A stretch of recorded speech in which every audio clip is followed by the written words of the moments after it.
This is a podcast from the archives of the BBC Reith Lectures.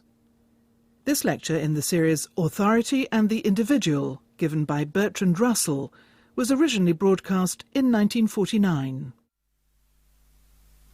The Reith Lectures. Bertrand Russell is giving the fourth of 6 broadcasts on authority and the individual. His fourth lecture is entitled The Conflict of Technique and Human Nature. Bertrand Russell.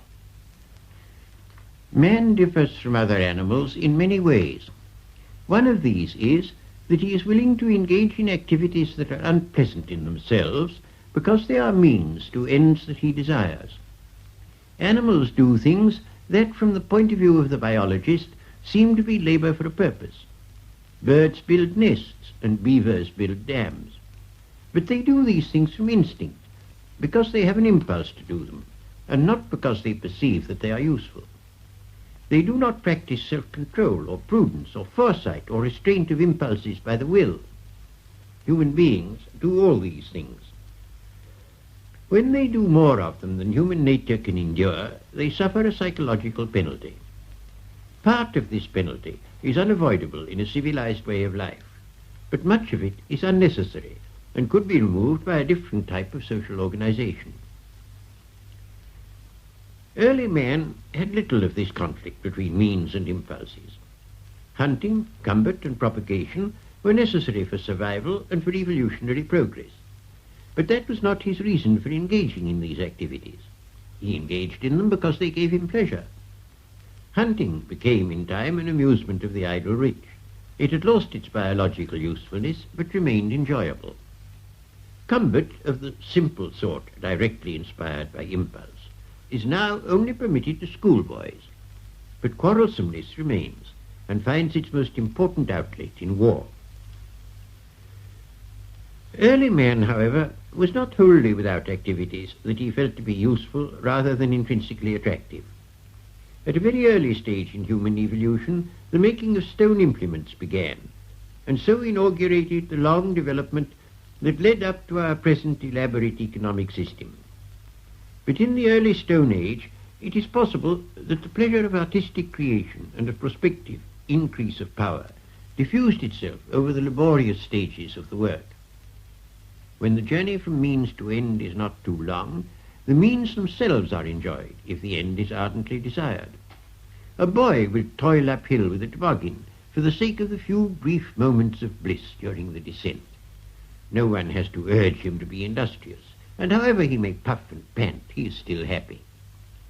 But if, instead of the immediate reward, you promised him an old age pension at 70, his energy would very quickly flag. Much longer efforts than those of the boy with the toboggan can be inspired by a creative impulse and still remain spontaneous. A man may spend years of hardship, danger, and poverty in attempts to climb Everest or reach the South Pole or make a scientific discovery, and live all the while as much in harmony with his own impulses as the boy with the toboggan, provided he ardently desires the end and puts his pride into overcoming obstacles. As the Red Indian said, there's glory in it. The introduction of slavery began the divorce between the purpose of the work and the purposes of the worker. The pyramids were built for the glory of the pharaohs. The slaves who did the work had no share in the glory, and worked only from fear of the overseer's lash. Agriculture, when carried on by slaves or serfs, equally brought no direct satisfaction to those who did the work. Their satisfaction was only that of being alive, and, with luck, free from physical pain. In modern times before the Industrial Revolution, the diminution of serfdom and the growth of handicrafts increased the number of workers who were their own masters, and who could therefore enjoy some pride in what they produced. It was this state of affairs that gave rise to the type of democracy advocated by Jefferson and the French Revolution, which assumed a vast number of more or less independent producers, as opposed to the huge economic organizations that modern technique has created. Consider a large factory, say one that makes motor cars. The purpose of the organization is to make cars. but the purpose of the workers is to earn wages. Subjectively, there is no common purpose. The uniting purpose exists only in owners and managers, and may be completely absent in most of those who do the work. Some may be proud of the excellence of the cars produced, but most, through their unions, are mainly concerned with wages and hours of work. To a considerable extent, this evil is inseparable from the mechanization combined with large size. Owing to mechanization, no man makes a large part of a car, but only one small share of some one part. A great deal of work requires little skill and is completely monotonous. Owing to the large size of the organization, the group who collectively make a car have no unity and no sense of solidarity as between management and employees. There is solidarity among the wage earners, and there may be solidarity in the management. But the solidarity of the wage earners has no relation to the product. It is concerned to increase wages and diminish hours of work. The management may have a pride in the product, but when an industry is thoroughly commercialized, there is a tendency to think only of profit, which may often be secured more easily by advertisement than by improved workmanship. Two things have led to a diminished pride in workmanship. The earlier was the invention of currency. The later was mass production. Currency led to the valuation of an article by its price, which is not something intrinsic, but an abstraction shared with other commodities. Things not made to be exchanged may be valued for what they are, not for what they will buy. Cottage gardens in country villages are often lovely and may have cost much labour, but are not intended to bring any monetary reward. Peasant costumes, which now hardly exist except for the delectation of tourists, were made by their wearers' families and had no price. The temples of the Acropolis and the medieval cathedrals were not built with any pecuniary motive and were not capable of being exchanged. Very gradually, a money economy has replaced an economy in which things were produced for the use of the producer, and this change has caused commodities to be viewed as useful rather than delightful. Mass production has carried this process to new lengths. Suppose you are a manufacturer of buttons. However excellent your buttons may be, you do not want more than a few for your own use. All the rest you wish to exchange for food and shelter, a motor car and your children's education, and so on. These various things share nothing with the buttons except money value. And it is not even the money value of the buttons that is important to you. What is important is profit. That is, the excess of their selling value above the cost of production, which may be increased by diminishing their intrinsic excellence. Indeed, a loss of intrinsic excellence usually results when mass production is substituted for more primitive methods. There are two consequences of modern organization, in addition to those already mentioned, that tend to diminish the producer's interest in the product. One is the remoteness of the gain to be expected from the work. The other is the divorce between the management and the worker. As for the remoteness of the gain, suppose you are engaged at the present time in some subordinate part of the manufacture of some commodity for export. Let us say again a motor car. You are told with much emphasis that the export drive is necessary in order that we may be able to buy food. The extra food that is bought as a result of your labor does not come to you personally, but is divided among the 40 or more millions who inhabit Britain. If you are absent from work one day, there is no visible harm to the national economy. It is only by an intellectual effort that you can make yourself aware of the harm that you do by not working, and only by a moral effort that you can make yourself do more work than is necessary in order to keep your job. The whole thing is completely different when the need is obvious and pressing. For instance, in a shipwreck. In a shipwreck, the crew obey orders without the need of reasoning with themselves, because they have a common purpose which is not remote, and the means to its realization are not difficult to understand. But if the captain were obliged, like the government, to explain the principles of currency in order to prove his commands wise, the ship would sink before his lecture was finished. Divorce between the management and the worker has two aspects, one of which is the familiar conflict of capital and labour, while the other is a more general trouble, afflicting all large organizations. I do not propose to say anything about the conflict of capital and labour, but the remoteness of government, whether in a political or an economic organization, whether under capitalism or under socialism, is a somewhat less trite theme and deserves to be considered. However society may be organized, there is inevitably a large area of conflict between the general interest and the interest of this or that section. A rise in the price of coal may be advantageous to the coal industry and facilitate an increase in miners' wages, but is disadvantageous to everybody else. When prices and wages are fixed by the government, every decision must disappoint somebody. The considerations which should weigh with the government are so general and so apparently removed from the everyday life of the workers that it is very difficult to make them appear cogent. A concentrated advantage is always more readily appreciated than a diffused disadvantage. It is for this sort of reason that governments find it difficult to resist inflation, and that when they do, they are apt to become unpopular.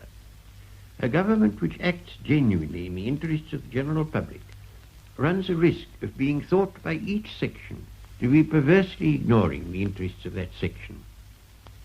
This is a difficulty which, in a democracy, tends to be increased by every increase in the degree of governmental control. Moreover, it would be unduly optimistic to expect that governments, even if democratic, will always do what is best in the public interest. I have spoken before of some evils connected with bureaucracy. I wish now to consider those involved in the relation of the official to the public. In a highly organized community, those who exercise governmental functions, from ministers down to the most junior employees in local offices, have their own private interests, which by no means coincide with those of the community. Of these, love of power and dislike of work are the chief. A civil servant who says no to a project satisfies at once his pleasure in exercising authority and his disinclination for effort. And so he comes to seem, and to a certain extent to be, the enemy of those whom he is supposed to serve. Take as an illustration the measures necessary for dealing with a shortage of food. If you possess an allotment, the difficulty of obtaining food may lead you to work hard if you are allowed to use your produce to supplement your rations. But most people must buy all their food unless they are engaged in agriculture. Under laissez-faire, prices would soar, and all except the rich would be seriously undernourished. But although this is true, few of us are adequately grateful for the services of the ladies in food offices, and still fewer of them can preserve through fatigue and worry a wholly benevolent attitude to the public. To the public, the ladies appear, however unjustly, as ignorant despots. To the ladies, the public appear as tiresome, fussy, and stupid, perpetually losing things or changing their addresses. It is not easy to see how, out of such a situation, a genuine harmony between government and the governed can be produced. The ways which have hitherto been discovered of producing a partial harmony between private feelings and public interest have been open to objections of various kinds. The easiest and most obvious harmonizer is war. In a difficult war, when national self-preservation is in jeopardy, it is easy to induce everybody to work with a will, and if the government is thought competent, its orders are readily obeyed. The situation is like that in a shipwreck. But no one would advocate shipwrecks as a means of promoting naval discipline, and we cannot advocate wars on the ground that they cause national unity. No doubt something of the same effect can be produced by the fear of war, but if fear of war is active for a long enough time, it is pretty sure to result in actual war. And in any case, fear of war is not a good thing, however unavoidable it may sometimes be. Competition, where it exists, is an immensely powerful incentive. It has been generally decried by socialists as one of the evil things in a capitalist society. But the Soviet government has restored it to a very important place in the organization of industry. Stakhanovite methods, in which certain workers are rewarded for exceptional proficiency, while others are punished for shortcomings, are a revival of piecework systems against which trade unions have vigorously and successfully campaigned. I have no doubt that these systems have in Russia the merits formerly claimed by capitalists and the demerits emphasized by trade unions. As a solution of the psychological problem, they are certainly inadequate. But although competition in many forms is gravely objectionable, it has, I think, an essential part to play in the promotion of necessary effort, and in some spheres affords a comparatively harmless outlet for the kind of impulses that might otherwise lead to war. But if competition is not to become ruthless and harmful, the penalty for failure must not be disaster, as in war, or starvation, as in unregulated economic competition, but only loss of glory. Football would not be a desirable sport if the defeated teams were put to death or left to starve. In Britain in recent years, a gallant attempt has been made to appeal to the sense of duty. Austerity is for the present unavoidable. An increase of production is the only way out. This is undeniable, and an appeal of this sort is no doubt necessary during a time of crisis. But sense of duty, valuable and indispensable as it may sometimes be, is not a permanent solution, and is not likely to be successful over a long period. It involves a sense of strain and a constant resistance to natural impulses, which, if continued, must be exhausting and productive of a diminution of natural energy. If it is urged not on the basis of some simple traditional ethic such as the Ten Commandments, but on complicated economic and political grounds, weariness will lead to skepticism as to the arguments involved, and many people will either become simply indifferent or adopt some probably untrue theory suggesting that there is a short-cut to prosperity. Men can be stimulated by hope or driven by fear, but the hope and the fear must be vivid and immediate if they are to be effective without producing weariness. It is partly for this reason that hysterical propaganda, or at least propaganda intended to cause hysteria, has such widespread influence in the modern world. People are aware in a general way that their daily lives are affected by things that happen in distant parts of the world, but they have not the knowledge to understand how this happens, except in the case of a small number of experts. Why is there no rice? Why are bananas so rare? Why have hens apparently ceased to lay eggs? If you lay the blame on India, or red tape, or the capitalist system, or socialism, you conjure up in people's minds a mythical personified devil whom it is easy to hate.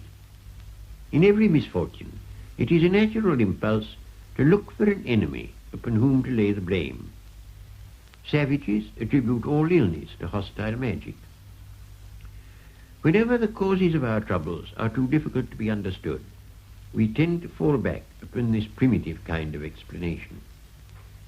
A newspaper which offers us a villain to hate is much more appealing than one which goes into all the intricacies of dollar shortages. When the Germans suffered after the First World War, many of them were easily persuaded that the Jews were to blame. The appeal to hatred of a supposed enemy as the explanation of whatever is painful in our lives is usually destructive and disastrous. It stimulates primitive instinctive energy, but in ways the effects of which are catastrophic. There are various ways of diminishing the potency of appeals to hatred. The best way, where it is possible, is to cure the evils which cause us to look for an enemy. Where this cannot be achieved, it may sometimes be possible to disseminate widely a true understanding of the causes that are producing our misfortunes. But this is difficult so long as there are powerful forces in politics and in the press, which flourish by the encouragement of hysteria. I do not think that misfortune by itself produces the kind of hysterical hatred that led, for example, to the rise of the Nazis. There has to be a sense of frustration as well as misfortune. A Swiss family Robinson, finding plenty to do on their island, will not waste time on hatred. But in a more complex situation, the activities that are in fact necessary may be far less capable of making an immediate appeal to individuals. In the present difficult state of British national economy, we know collectively what is needed: increased production, diminished consumption, and stimulation of exports. But these are large general matters not very visibly related to the welfare of particular men and women. If the activities that are needed on such apparently remote grounds are to be carried out vigorously and cheerfully, ways must be devised of creating some more immediate reason for doing what the national economy requires. This, I think, demands controlled devolution and opportunities for desirable, more or less independent action by individuals or by groups that are not very large. Democracy, as it exists in large modern states, does not give adequate scope for political initiative, except to a tiny minority. We are accustomed to pointing out that what the Greeks called democracy fell short through the exclusion of women and slaves. But we do not always realize that in some important respects it was more democratic than anything that is possible when the governmental area is extensive. Every citizen could vote on every issue. He did not have to delegate his power to a representative. He could elect executive officers, including generals, and could get them condemned if they displeased the majority. The number of citizens was small enough for each man to feel that he counted, and that he could have a significant influence by discussion with his acquaintance. I am not suggesting that this system was good on the whole. It had, in fact, very grave disadvantages. But in the one respect of allowing for individual initiative, it was very greatly superior to anything that exists in the modern world. Consider, for purposes of illustration, the relation of an ordinary taxpayer to an admiral. The taxpayers collectively are the admiral's employers. Their agents in Parliament vote his pay and choose the government which sanctions the authority which appoints the admiral. But if the individual taxpayer were to attempt to assume towards the admiral the attitude of authority which is customary from employer to employee, he would soon be put in his place. The admiral is a great man, accustomed to exercising authority. The ordinary taxpayer is not. In a lesser degree, the same sort of thing is true throughout the public services. Even if you only wish to register a letter at the post office, the official is in a position of momentary power. He can at least decide when to notice that you desire attention. If you want anything more complicated, he can, if he happens to be in a bad humor, cause you considerable annoyance. He can send you to another man, who may send you back to the first man, and yet both are reckoned servants of the public. The ordinary voter, so far from finding himself the source of all the power of army, navy, police, and civil service, feels himself their humble subject, whose duty is, as the Chinese used to say, to tremble and obey. So long as democratic control is remote and rare, while public administration is centralized and authority is delegated from the center to the circumference, this sense of individual impotence before the powers that be is difficult to avoid, and yet it must be avoided if democracy is to be a reality in feeling and not merely in governmental machinery. Most of the evils that we have been concerned with in this lecture are no new thing. Ever since the dawn of civilization, most people in civilized communities have led lives full of misery. Glory, adventure, initiative were for the privileged few, while for the multitude there was a life of severe toil with occasional harsh cruelty. But the Western nations first, and gradually the whole world, have awakened to a new ideal. We are no longer content that the few should enjoy all the good things while the many are wretched. The evils of early industrialism caused a thrill of horror which they would not have caused in Roman times. Slavery was abolished because it was felt that no human being should be regarded merely as an instrument to the prosperity of another. We no longer attempt, at least in theory, to defend the exploitation of colored races by white conquerors. Socialism was inspired by the wish to diminish the gap between rich and poor. In all directions, there has been a revolt against injustice and inequality, and an unwillingness to build a brilliant superstructure on a foundation of suffering and degradation. This new belief is now so generally taken for granted that it is not sufficiently realized how revolutionary it is in the long history of mankind. In this perspective, the last 160 years appear as a continuous revolution inspired by this idea. Like all new beliefs that are influential, it is uncomfortable and demands difficult adjustments. There is a danger, as there has been with other gospels, lest means should be mistaken for ends, with the result that ends are forgotten. There is a risk that in the pursuit of equality, good things which there is difficulty in distributing evenly may not be admitted to be good. Some of the unjust societies of the past gave to a minority opportunities which, if we are not careful, the new society that we seek to build may give to no one. When I speak of the evils of the present day, I do so not to suggest that they are greater than those of the past, but only to make sure that what was good in the past should be carried over into the future, so far as possible unharmed by the transition. But if this is to be achieved, some things must be remembered which are apt to be forgotten in blueprints of utopia.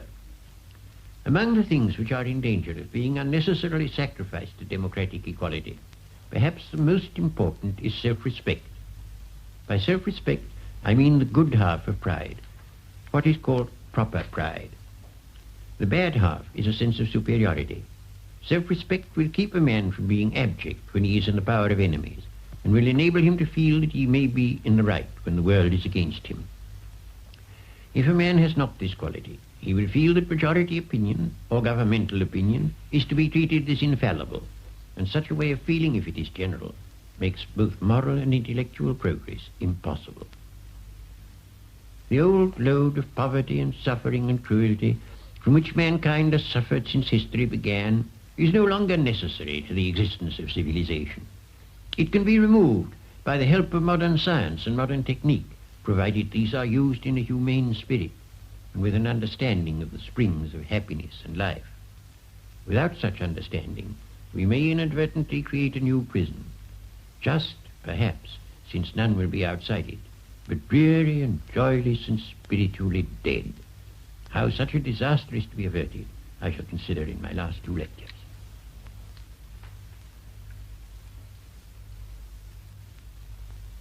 Bertrand Russell has been speaking on the conflict of technique and human nature. The 4th of the BBC's Reith Lectures on authority and the individual.